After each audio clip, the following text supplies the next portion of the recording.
Well, when it really hit me was probably when I was 10 years old. It was 1982. It was when practice week was on at the TT, so we watched practice, and I sort of down Braille, and all the legends were coming down. Joey Dunlop, Ron Haslam, Graham Crosby, Mick Grant. Something injected in me at that moment in time that was somehow, God knows how, but I was going to be a TT rider.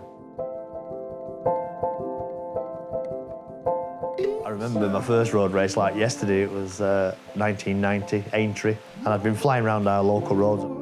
Somebody got hold of my dad and said, look, you know, your lad's going to kill himself here, or he's going to kill somebody else. He said, get him on the track, you know. And I went to Aintree and I finished 29th and 31st, and I got a massive rude awakening, to be honest. I never give in. I never thought I would ever not become successful at racing, and beg, steal, borrowed, putting all the money into the pot to go racing. And then it was 96 really when it all turned round. All of a sudden I'm running at the front, and I was in the leading group at the Northwest 200 with all my heroes, Joey Dunlop, Philip McCallan, and 20 years ago, really, where I realised that I could probably make a career out of it.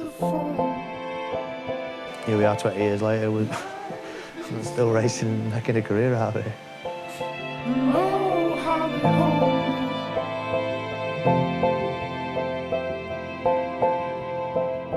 I just like the whole thing about the TT. I like being on my own, I like racing against the clock. The circuit just invites me in.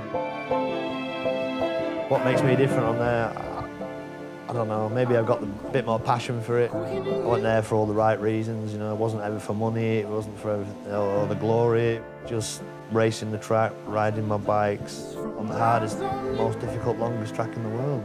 There's no greater feeling, just once you want more.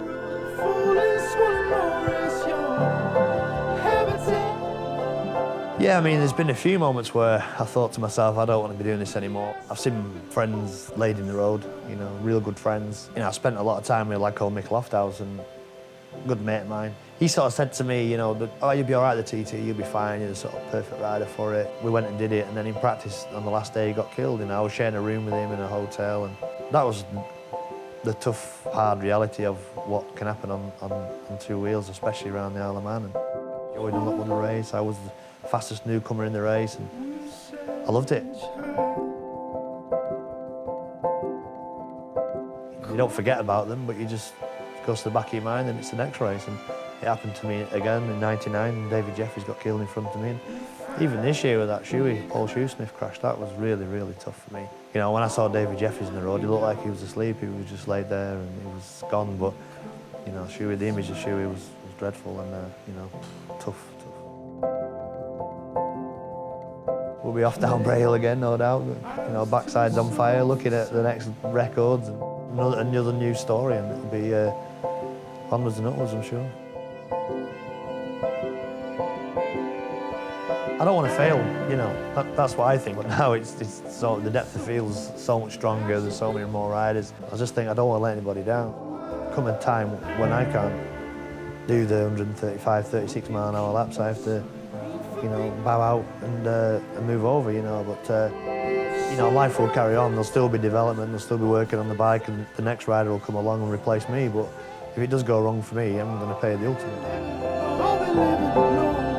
You know, my missus is a saint, really. You know, I'm probably not the greatest person to be around when I'm at race meetings, and the kids probably feel it a little bit. You know, 6-year-old Maisie and 15-year-old Ewan, and Ewan's getting to the age now where he probably understands that if it does go wrong, that he knows what's going to happen. Nobody could have probably done it the way I did it. I didn't train, I didn't do a lot of things right, you know what I mean? And I really get slaughtered for that, and I still get slaughtered for it now.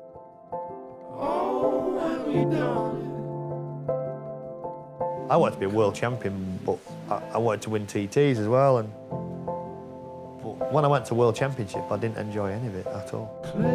Concentrated more onto the road side of things then after that, you know, and the roads have been successful for the last God knows how long. It's difficult for me to sit here and say, you know, that, well, why don't you train? Well, I can't answer it. Why don't I train? I should train. It's not hard. You know, instead of eating 2 pies, eat 1 pie. You know, it's not hard. But I just can't do it. It does niggle away deep down at me. Could I have been faster? Could I have achieved more if I was a little bit lighter and a little bit fitter? But you can't lie. It's, you know, standing on the podium at 44 and being a bit of a chunker and all that sort of stuff, it does feel sweet. If I didn't be fast, that's the first thing what people can say.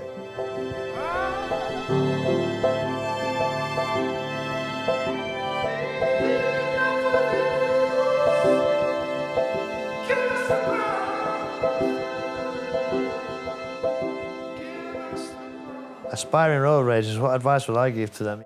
If they want to do it, understand what life's all about, understand how hard the walls and the trees and the lampposts are, because you ain't going to move one of them. Be patient, concentrate. Don't let anybody stand in your way, nobody stood in my way. If you've got a dream, dream big. The highs outweigh the lows, you know. We are bloody selfish at what we do, you know. We're on the bike with the helmet on, and that's the special bit, you know.